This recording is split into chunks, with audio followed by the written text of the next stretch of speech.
What's up, guys? Just some roster updates, injury updates, rehab start updates, and some thoughts on what it could mean. First of all, Max Freid is set to make what is thought to be his last rehab start Wednesday in Jacksonville. AJ Minter will begin his rehab start Tuesday in Jacksonville. Said to be an inning. We claimed an interesting piece off waivers from the Rays, and as well as Ben Heller has worked out. I like this move. Yanni Chirinos has been a big part of the Rays bullpen over the last handful of years. We claimed him this year, 4-4 with a 4.02 ERA, 31 strikeouts, 62 innings pitched, but overall 19-14, 3.64 ERA, over 300 strikeouts as a swingman, can start and relieve, and it looks like he's going to be a starter. The spot start for Tuesday, probably. He pitched effectively in 3 of the 4 starts for Tampa this year that he had.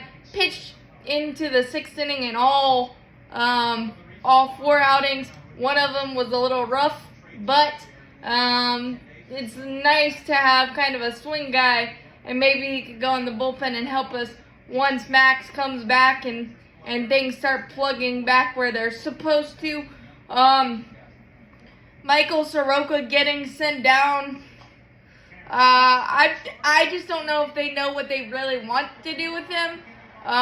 There's been some flashes of good, and then the home run ball bites Michael, but I'm just not sure exactly what they want to do, because Snicker said earlier this week he's going to have to take a couple of those spot starts. But I mean, AA is a master of using the up and down options type thing.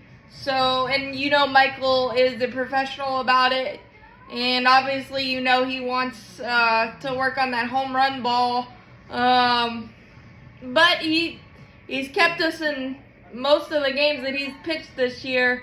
So that's a nice piece to have down there. Or maybe there's something else in the works. But the trade deadline is probably going to be quieter than normal, just because there's so many pieces and players in the races for the trade deadline to be super, super active, to be honest. That's why, pieces like Yanni Chirinos, Ben Heller, things of that nature, Forrest Wall, those guys might be more key this year than in years past, because of how bunched up all the races are, divisional and wild card respectively.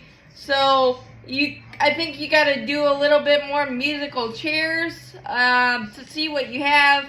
And obviously, Daysbel Hernandez impressed big time in his debut today, so he's definitely not going anywhere. We also designated for assignment Seth Elledge to open up a spot for Yanni Chirinos. I believe he'll likely come up in spot start Tuesday at Boston.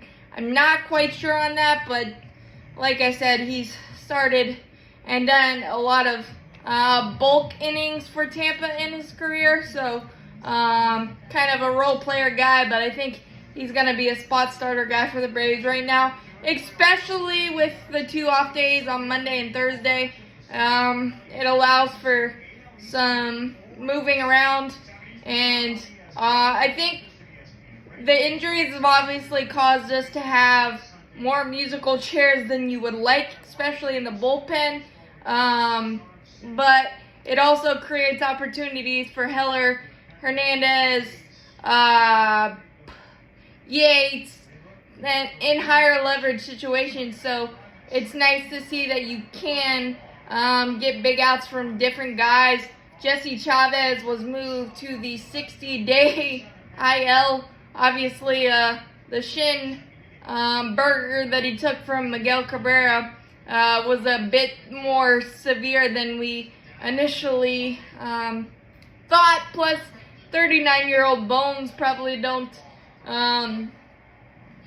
heal like they used to. So he'll be eligible second week of August, I believe, at the earliest. But you're getting some positive, and Yanni Chirinos is an interesting piece to watch and follow. And I've liked the stuff that he's brought, and obviously the Rays know what they're doing pitching wise. So, and we've seen that with Ben Heller since he's donned a Braves uniform. So excited there. The Michael Soroka thing, I don't know. I love Michael, and I hope he stays a Brave, and we figure out the role, but I think it's just a weird spot given that Max is going to come back soon, which is a great thing. Kyle Wright, maybe. You got Dylan Lee throwing bullpens again, so there's a lot of pieces and not a lot of spots, but I think the Braves are in a great spot and have a great guy to lead the charge of trying to figure out how all these pieces fit in Alex Anthopoulos. And he always has a method to his madness when there's a yo-yo with a certain guy or things of that nature. So we'll see a clearer picture, especially once we get through these 2 off days and have a bit more consistent of playing. But a lot of good things, and it's going to be fun to follow how this roster plays out. But the Kirby Yates, Joe Jimenez, and Daysbel Hernandez, those kind of guys stepping up big time. Alan Wynez last night as well. I mean, there's a lot to chew on, and I'm glad I don't have to make a lot of decisions, but there's a lot of good options that the Braves have right now, and we'll see how all of this stuff impacts the trade deadline.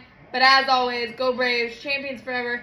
I think I covered absolutely everything I can think of. Also, really, really happy Travis d'Arnaud, 1 year, $8 million extension with an option for 2025. I completely forgot to do a video on that, but love Travis. Clubhouse, and he hits homers when he gets those spot starts and helps guys through big time jams. He's just the perfect tandem with Sean Murphy. He just is. He's Atlanta Braves personified, and I'm really glad to have him back. But as always, go Braves, champions forever.